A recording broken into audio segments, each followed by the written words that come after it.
Here's a line that grabs people instantly: there's a secret in horse racing that almost nobody is paying attention to.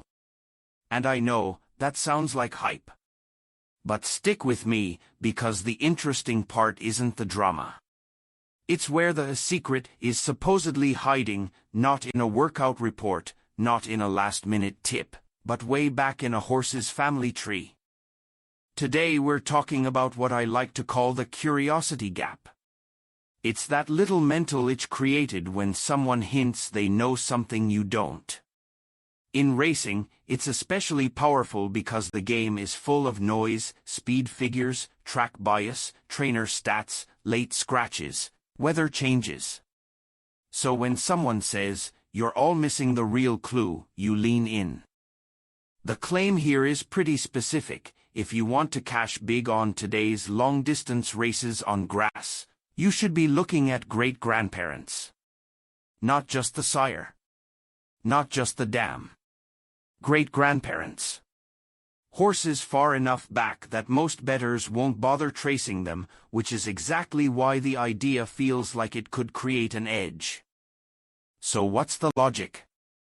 The argument is that finishing power in long turf races shows up in bloodlines in a way that the crowd isn't pricing correctly. In other words, the public might be focused on what the horse did last time, while the deeper pedigree hints at what the horse can do when the race turns into a stamina test late. Think about how many races are decided in the final stretch.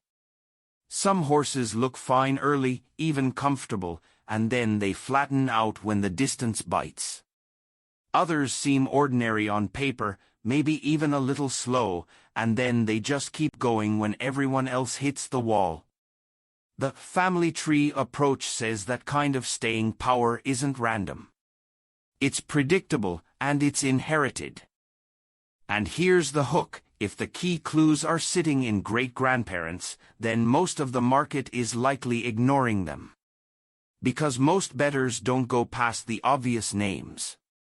They'll scan the top line, maybe recognize a famous sire, and stop there. The deeper you go, the fewer people follow you.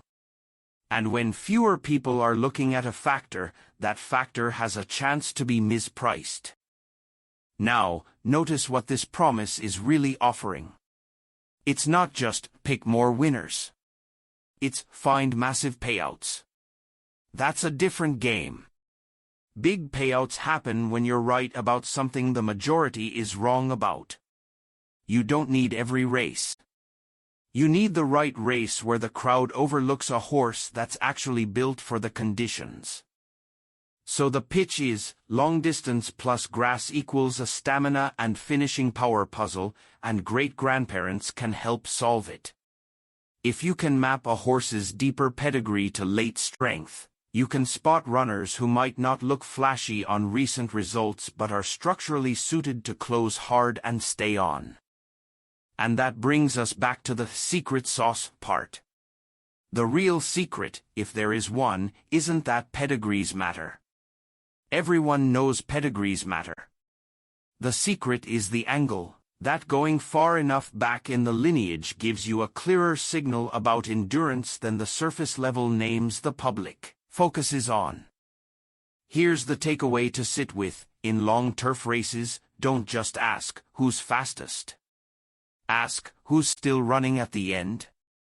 And if you want to chase the idea in today's message, ask it one step further: does this horse come from a line that finishes? Because if great-grandparents really do forecast finishing power, then the opportunity is simple. The crowd is betting the present, while you're pricing the past.